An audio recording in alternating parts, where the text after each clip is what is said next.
اعوذ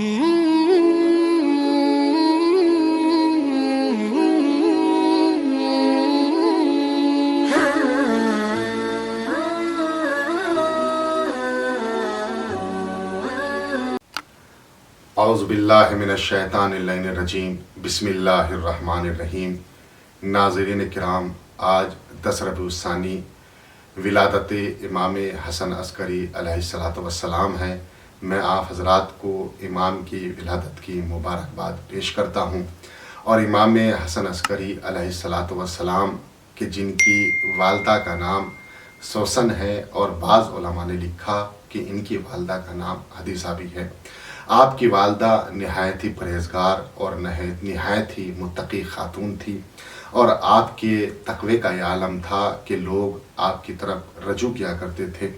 آپ کی 28 سالہ زندگی میں 11 سال آپ نے امن کے ساتھ اپنے والد محترم کے ساتھ مدینہ میں گزارے، اور اس کے بعد جب آپ کے والد محترم نے عراق کی طرف سفر کیا تو آپ سفر کی صعوبتیں برداشت کرتے ہوئے اپنے والد کے ساتھ عراق کی طرف چل دیے۔ عراق میں آپ کو رہنے کے لیے سامرہ میں ایک علاقۂ عسکر میں جگہ دی گئی۔ آپ نے اپنی زندگی وہاں گزاری۔ آپ کی زندگی نہایت ہی سخت تھی، کبھی آپ قید خانے میں رہے، کبھی آپ آزاد رہے۔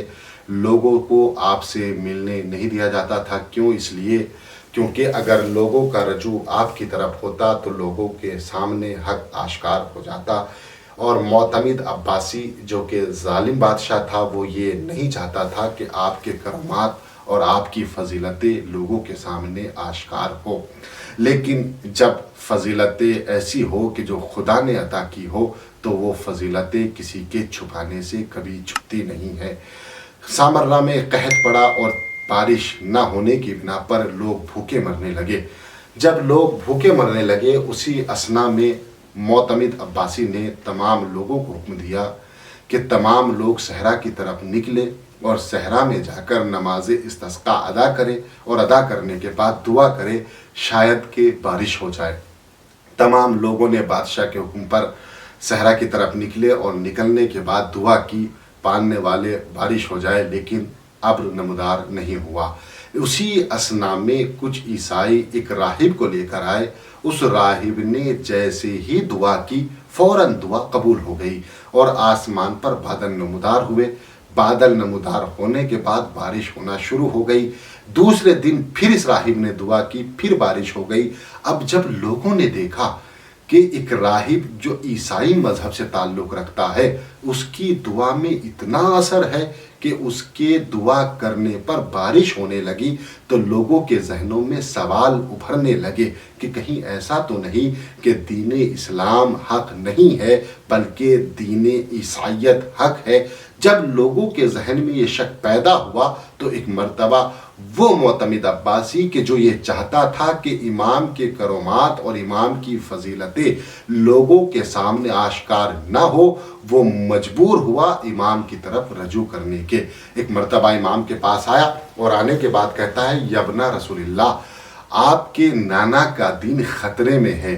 لوگوں کو شک ہو رہا ہے کہ جب مسلمانوں کی دعا قبول نہیں ہو رہی ہے تو پھر عیسائی کی دعا کیسے قبول ہوئی؟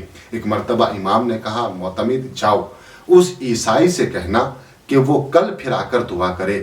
اب عیسائی کو پیغام پہنچایا گیا۔ اب وہ راہب آیا، اور آنے کے بعد اس نے آسمان کی طرف ہاتھوں کو اٹھایا۔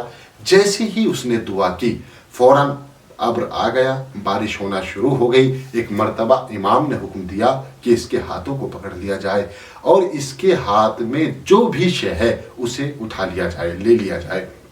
اب جیسے ہی اس نے دعا کی، ہاتھوں کو پکڑا گیا۔ اس کے ہاتھوں کو جو دیکھا تو اس کے ہاتھ میں ایک ہڈی تھی۔ امام نے اس ہڈی کو لیا، اور لینے کے بعد کہا کہ اے راہب، اب دعا کر۔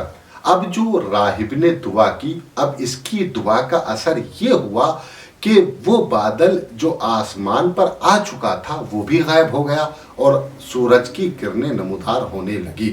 تو ایک مرتبہ بادشاہ کی طرف مخاطب ہو کر امام نے کہا کہ یہ کمال اس کی دعا کا نہیں تھا بلکہ کمال اس ہڈی کا تھا۔ بادشاہ نے پوچھا، اس ہڈی میں کیا کمال ہے جس کی بنا پر بارش ہو جا رہی ہے، امام نے فرمایا یہ ایک نبی کی ہڈی ہے، اور اس ہڈی کی تاثیر یہ ہے کہ اگر اسے اس آسمان کے سامنے کیا جائے تو بارش نمودار ہو جاتی ہے۔